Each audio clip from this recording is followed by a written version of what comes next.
গুৱাহাটীত হয়, দিল্লীতো হয়, মুম্বাই আৰু কলকাতাতো ক'বই নালাগে, আমেৰিকা বা জাপানতো হয়। মানে ট্ৰেফিক জামৰ কথা কৈছো। কিন্তু এভাৰেষ্টত শুনি আচৰিত যেন লাগিলেও সঁচা।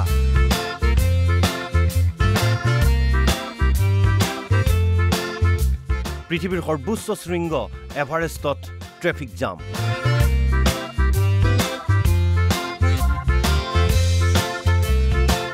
যেন চানমাৰী বা গণেশগুৰিহে।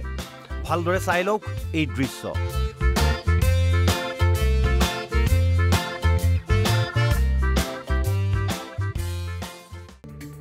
এই দৃশ্য হৈছে মাউণ্ট এভাৰেষ্টৰ।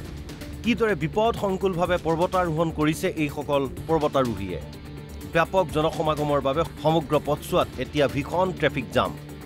যিমানলৈকে দেখা যায় কেৱল মানুহ আৰু মানুহ। এভাৰেষ্টৰ এনে জনসমাগমক লৈ উদ্বিগ্নতা প্ৰকাশ কৰিছে বহু পৰিৱেশবিদ আৰু পৰ্বতাৰোহীয়ে। বিভিন্ন সময়ত এভাৰেষ্টত বহু দুৰ্ঘটনা সংঘটিত হোৱাৰ কথাও সময়ে সময়ে পোহৰলৈ আহে।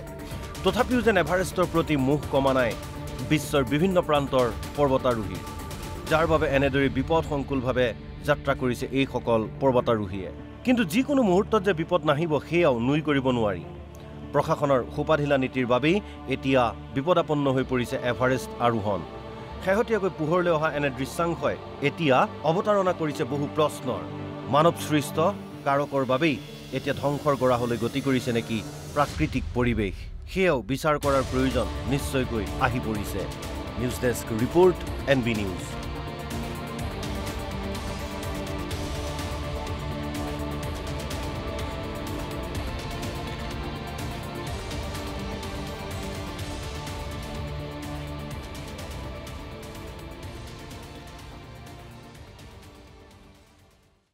গুৱাহাটীত হয়, দিল্লীতো হয়, মুম্বাই আৰু কলকাতাতো ক'বই নালাগে, আমেৰিকা বা জাপানতো হয়।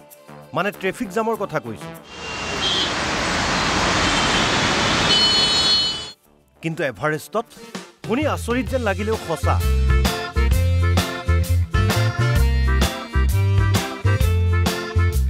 পৃথিৱীৰ সৰ্বোচ্চ শৃংগ এভাৰেষ্টত ট্ৰেফিক জাম।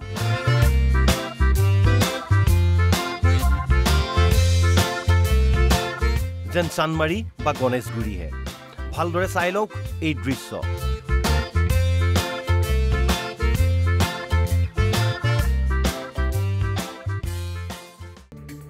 এই দৃশ্য হৈছে মাউণ্ট এভাৰেষ্টৰ। কিদৰে বিপদসংকুলভাৱে পৰ্বতাৰোহণ কৰিছে এইসকল পৰ্বতাৰোহীয়ে।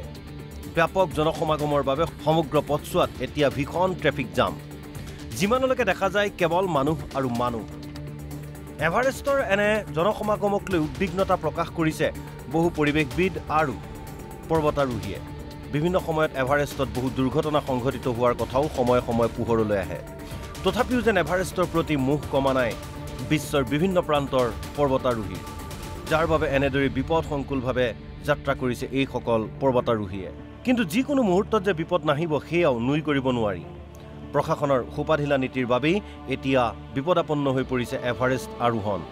শেহতীয়াকৈ পোহৰলৈ অহা এনে দৃশ্যাংশই এতিয়া অৱতাৰণা কৰিছে বহু প্ৰশ্নৰ। মানৱসৃষ্ট কাৰকৰ বাবেই এতিয়া ধ্বংসৰ গৰাহলৈ গতি কৰিছে নেকি প্ৰাকৃতিক পৰিৱেশ, সেয়াও বিচাৰ কৰাৰ প্ৰয়োজন নিশ্চয়কৈ আহি পৰিছে। News desk report, NB news.